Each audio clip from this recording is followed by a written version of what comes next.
Hi, I'm Shuhaima Henna Kati, a consultant psychologist at Court.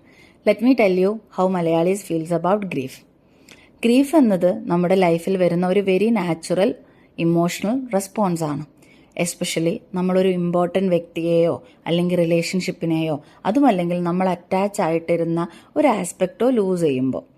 പല സമയങ്ങളിലും ഗ്രീഫിനെ നമ്മൾ just sadness എന്നാണ് കരുതാറുള്ളത്. പക്ഷെ അത് അത്രയും സിമ്പിൾ അല്ല. ഇതൊരു കോംപ്ലക്സ് ഇമോഷണൽ പ്രോസസ്സാണ്. അതിൽ sadness, anger, guilt, confusion, even numbness വരെ ഉണ്ടാവാം. എല്ലാവരും ഗ്രീഫ് എക്സ്പീരിയൻസ് ചെയ്യും. പക്ഷെ അത് എല്ലാവർക്കും ഒരേ തരത്തിലല്ല എക്സ്പീരിയൻസ്. ഒരാൾ സൈലന്റ് ആയിരിക്കാം, മറ്റൊരാൾ ദേഷ്യം കാണിക്കാം, വേറൊരാൾ സങ്കടം എക്സ്പ്രസ് ചെയ്യാം, ഓപ്പൺലി സംസാരിക്കുന്നതുമാവാം.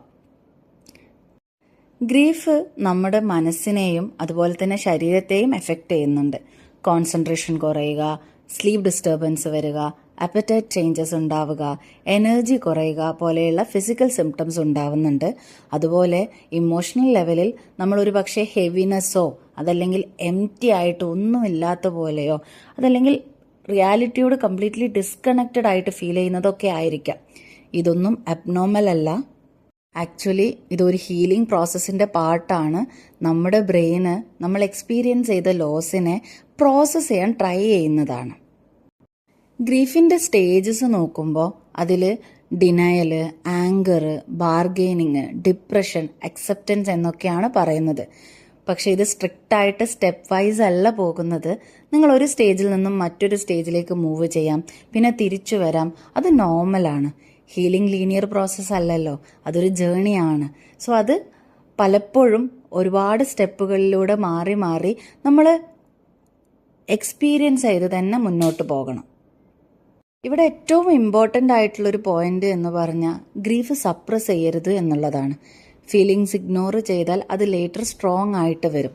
അതുകൊണ്ട് അതിനെക്കുറിച്ച് സംസാരിക്കുക, ട്രസ്റ്റഡ് ആയിട്ടുള്ള ഒരു ഫ്രണ്ടിനോടോ അല്ലെങ്കിൽ ഫാമിലി മെമ്പറിനോടോ ഷെയർ ചെയ്യുക. അതുമല്ലെങ്കിൽ ജേർണലിംഗ് പോലെയുള്ള സിമ്പിൾ കോപ്പിംഗ് മെത്തേഡ്സ് ട്രൈ ചെയ്യുക.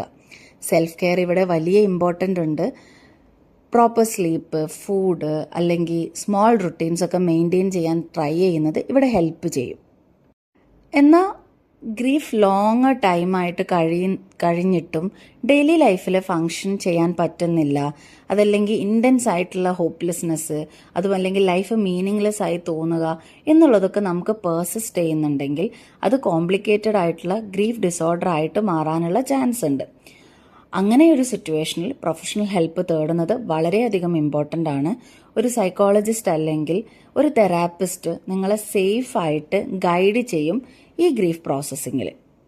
അതിനായിട്ട് മലയാളികൾക്ക് ഡെഡിക്കേറ്റ് ചെയ്യുന്ന ഒരു കൗൺസിലിംഗ് പ്ലാറ്റ്ഫോമാണ് കൂട്ട്. സേഫായ, ജഡ്ജ്മെൻ്റ് ഇല്ലാത്തൊരിടത്തിൽ ഹെൽപ്പ് തേടുന്നത് ഒരു പോസിറ്റീവ് സ്റ്റെപ്പാണ്. നിങ്ങളുടെ ഇമോഷൻസ് മനസ്സിലാക്കുന്ന മലയാളി തെറാപ്പിസ്റ്റുകളാണ് ഇവിടെ ഉള്ളത്. 749 rupees മുതൽ സ്റ്റാർട്ട് ചെയ്യുന്ന പാക്കേജ് വഴി നിങ്ങളുടെ സ്വകാര്യത്തിനനുസരിച്ചുള്ള സമയം തിരഞ്ഞെടുക്കാം. ഇതിനായിട്ട് ഞങ്ങളുടെ വെബ്സൈറ്റിൽ പോയി നിങ്ങൾക്ക് അനുയോജ്യമായിട്ടുള്ളൊരു സൈക്കോളജിസ്റ്റിനെ തിരഞ്ഞെടുത്ത് ആദ്യ സെഷൻ ബുക്ക് ചെയ്യാം. പിന്നീട് ഓൺലൈൻ കൺസൾട്ടൻസിയിലൂടെ തെറാപ്പിസ്റ്റ് നിങ്ങളെ ഹെൽപ്പ് ചെയ്യും. നിങ്ങളുടെ ഇംപ്രൂവ്മെൻറ്റ്സ് ഞങ്ങൾ ട്രാക്ക് ചെയ്യുകയും ആവശ്യമായ സപ്പോർട്ട് തുടർച്ചയായി നൽകുകയും ചെയ്യുന്നു. കൂട്ട്, നിങ്ങളെ മനസ്സിലാക്കുന്ന ഒരാൾ എപ്പോഴും അടുത്തുണ്ട്. കൂട്ടിനുണ്ട് കൂട്ട്.